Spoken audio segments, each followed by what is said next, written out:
Bullet దింపిన Gudem Mahipal Reddy అయితే ఏం చేసిందంటే తన ఏరియాలో మొత్తం పూర్తి స్థాయిలో తాను కాంగ్రెస్ పార్టీలో వెళ్ళినా కూడా ఈ కాంగ్రెస్ పార్టీలో వెళ్ళినప్పటి నుంచి లోటపీస్ నాకేం రాలేదు, ప్రజలకు కూడా నేనేం చేయలేకపోయినా, నేను ఎక్కడ కూడా కేసీఆర్ని తిరస్కరించిపోలే, ఏదో అభివృద్ధి కోసం పోయినా కానీ వాళ్ళ జేబులు నింపుకోవడం తప్ప అభివృద్ధి ఎక్కడ కూడా లేదు, నేను మళ్ళీ సొంత గూటికే చేరుకునే ప్రయత్నంలో ఉన్నాను అనుకుంటూ గూడెం మహిపాల్ రెడ్డి గారు పలుమార్లు చెప్పడం కూడా జరిగింది.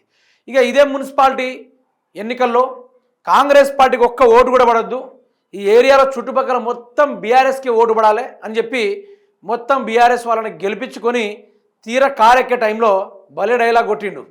బుల్లెట్ దిగిందా లేదా అని చెప్పిండు. ఆయన బుల్లెట్ దిగిందా లేదా అనే దానికి మీడియా వాళ్ళకు అక్కడ ఉన్న స్థానికులకు కాదు, రేవంత్ రెడ్డికి బుల్లెట్ దిగిందా లేదా అనేది చెప్పేసిండు అన్నమాట. అయితే గూడెం మహిపాల్ రెడ్డి గారు బీఆర్ఎస్ పార్టీలోకి రాబోతున్నారు. మరి కొన్ని రోజుల్లో షార్ట్ టైంలో బీఆర్ఎస్ పార్టీలోకి జాయిన్ అవుతూ ఉన్నారు. రేవంత్ రెడ్డికి అడ్డిమార్ గుడ్డి దెబ్బ షాకుల మీద షాక్ తగిలిచే కార్యక్రమాలు కూడా చేస్తూ ఉన్నాడు.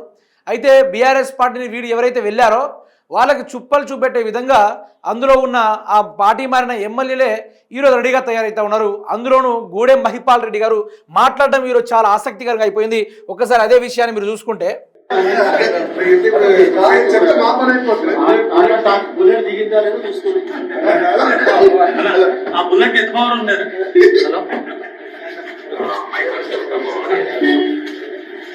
అయితే మళ్ళీ బీఆర్ఎస్కి వచ్చే అవకాశం 100% కనిపిస్తూ ఉంది.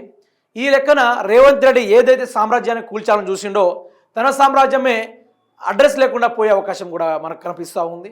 పూర్తి స్థాయిలో తెలంగాణ రాష్ట్రాన్ని సర్వనాశనం చేస్తున్న కాంగ్రెస్ పార్టీని ఎట్లా చేసైనా విడిపోవాలి, విడగొట్టాలి, అట్లాంటి ఉంచినా ఒకటే ఊసిపోయినా ఒకటే అనుకుంటూ ఈరోజు అందులో ఉన్న పార్టీ మారిన కొందరు బీఆర్ఎస్ ఎమ్మెల్యేలు కూడా బీఆర్ఎస్ పార్టీలోకి చేరే కార్యక్రమం వైపు దిశగా సాగుతూ ఉన్నారు. ఇక రేవంత్ రెడ్డి ఏమంటాడు, బీఆర్ఎస్ పార్టీ మొక్కలు మొలవనియను, బీఆర్ఎస్ పార్టీని 5 కిలోమీటర్ల పాతంలో తొక్కుతా అని కూడా మాట్లాడిన అదే రేవంత్ రెడ్డి గారి కథ చూసుకుంటే ఈరోజు ఎవరిని కూల్చాలి, ఎవరి వెనకాల గోత్తేయాలనుకున్నాడో ఆ గోతులలో ఆయనే పడ్డాడు. ఆయన సామ్రాజ్యాన్ని ఆయనే కూల్చుకునే విధంగా తయారు చేసుకున్న వ్యవస్థని ఈ లెక్కన రేవంత్ రెడ్డి కథ చాపడం ముగిసినట్టే. రోజు రోజుకి సీనియర్ నాయకుల యొక్క ఆరాటం పెరిగిపోతూ ఉంది. మరోవైపు ఏమో రేవంత్ రెడ్డిని ఎమ్మెల్యేలు కూడా లెక్క చేయడం కూడా లేదు.